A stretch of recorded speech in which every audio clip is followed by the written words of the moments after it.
At KVGC News Time, 8 minutes after the hour of 8 o'clock. Time for a look at the news for a Monday. It's the 12th day of February for 2018. Well, tomorrow, the Calaveras County Board of Supervisors are set to discuss whether to submit proposed ordinances to voters in the June 5th election that would give voters the opportunity to choose whether to ban or regulate commercial marijuana cultivation in the county. In addition to the proposed ban, the board will discuss the document the Calaveras County Planning Commission recommended to supervisors in November. That plan would allow farming on parcels of 5 acres or larger if they are within Agricultural 1, Agricultural Preserve, or General Forestry zones. The requirement would jump to a minimum of 20 acres if a parcel is near a residential agricultural, or unclassified zone, and 50 acres if a proposed grow is close to a community plan area. Now, those currently farming in outlying areas would be given a year to relocate and remediate per the discussed recommendations. During that time, they'd be able to keep 10% of their registered canopy space in non-flowering plants so that they could preserve any growing stock. Ultimately, though, the supervisors have the power to make any adjustments they deem fit to the draft which was created last year. In order to qualify for the California primary election on June 5th, though, supervisors will have to finalize the language of the competing ordinances and submit them to county elections officials by February 20th. Well, 3 people arrested in connection with an early morning break-in at Sender's Ace Hardware in Valley Springs. According to the Calaveras Sheriff Office, Friday morning, deputies responded to the store's alarm and arrived around 3:15, discovering the business had been broken into. Through a view of video surveillance, deputies found 2 suspects had forced entry into the business and stole a number of chainsaws, clothing, and power tools. Other deputies checking the area discovered a vehicle crashed into a fence near a residence on Highway 12 in Valley Springs. Deputies contacted subjects at the residence nearby and identified items at that location stolen during the burglary.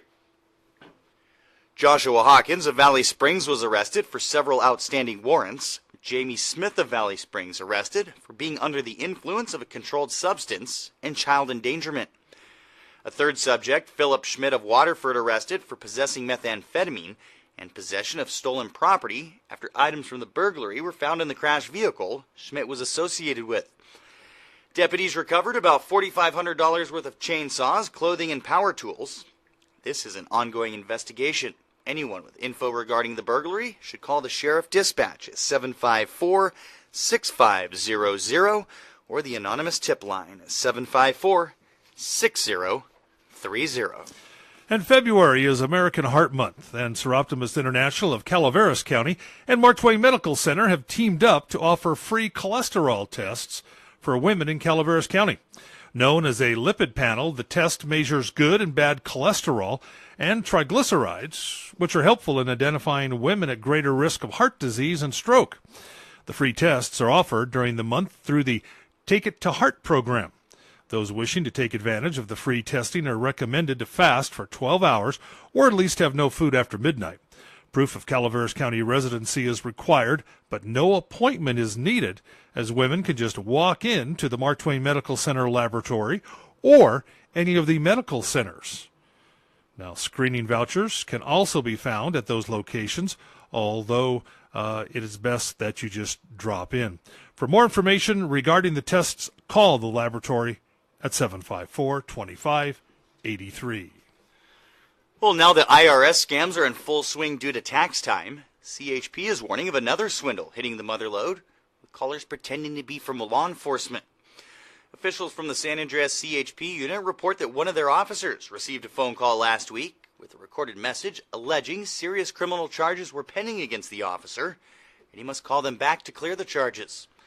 Well, CHP says this isn't the first time con artists have used this trick, which typically cycles each year.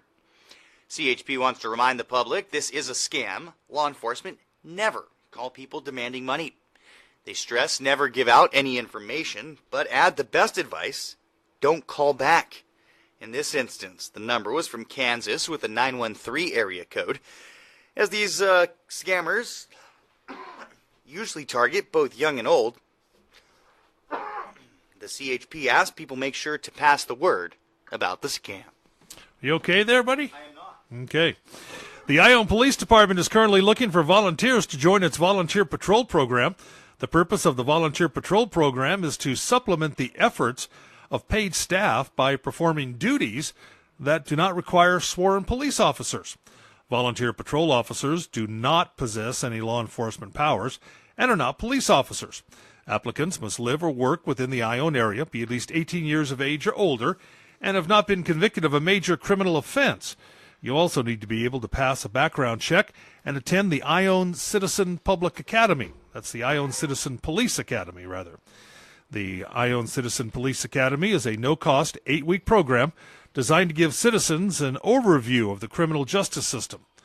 The program offers those attending an opportunity to consider how police officers perform their duties and how the department serves the community. The next session begins February 22nd, runs through April 12th at Ione City Hall. For more info on the Volunteer Patrol Program or the Ione Citizen Police Academy, contact Sergeant Arnold, 274-2456.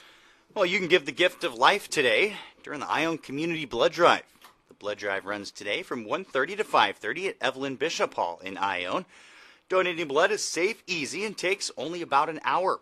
Donors must weigh at least 110 pounds, be at least 16 years of age, and be generally healthy. No upper age limit for blood donations. Donors must bring photo ID and should drink plenty of fluids before donating.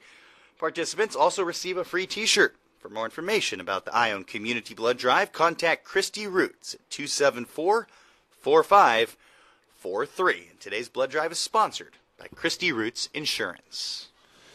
And the dates for this year's Kit Carson Mountain Men Wagon Train have been announced. The wagon train will make its annual journey from Plymouth to Jackson this year from April 26th through April 29th. Now, more information on how to become part of this Living History event, along with the daily activities, will be released as the event draws closer.